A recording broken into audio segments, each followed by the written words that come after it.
मंडळी, कलर्स मराठीवरील बाळूमामाच्या नावानं चांगलं या मालिकेला महाराष्ट्रभरातून भरभरून प्रेम मिळत आहे। विशेषतः बाळूमामांची भूमिका साकारणाऱ्या सुमित पुसावळेला या भूमिकेमुळे सर्वत्रच एक वेगळी ओळख मिळाली। मात्र आता या लोकप्रिय मालिकेत लवकरच एक मोठा बदल होणार आहे। बाळूमामाच्या नावानं चांगभलंमध्ये बाळूमामांची भूमिका साकारणाऱ्या सुमित पुसावळेनं या मालिकेतून एक्झिट घेतली आहे। मालिका सोडताना सोशल मीडियावर अभिनेत्यानं भावूक पोस्ट शेअर केली आहे। यात त्यांनी मालिकेचे निर्माते, दिग्दर्शक आणि संपूर्ण कलाकारांचे आभार मानले। त्याचबरोबर कशा प्रकारे तो योगायोगानं बाळूमामाच्या भूमिकेसाठी सिलेक्ट झाला ते देखील त्यानं सांगितलं आहे। आता सुमितनं मालिका सोडल्यावर या भूमिकेसाठी कोणाची वर्णी लागणार हे पाहणं उत्सुकतेचं ठरणार आहे। दरम्यान मिळालेल्या माहितीनुसार सुमित पुसावळे लवकरच स्टार प्रवाहावर नव्याने सुरू होणाऱ्या घरोघरी मातीच्या चुली या मालिकेत मुख्य भूमिकेत झळकणार आहे।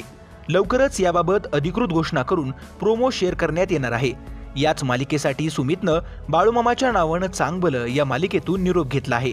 तर मंडळी, मनोरंजन विश्वातील अशाच व्हायरल घडामोडी सगळ्यात आधी पाहण्यासाठी चॅनलला सबस्क्राईब करा। व्हिडिओ आवडल्यास लाईक करायला विसरू नका।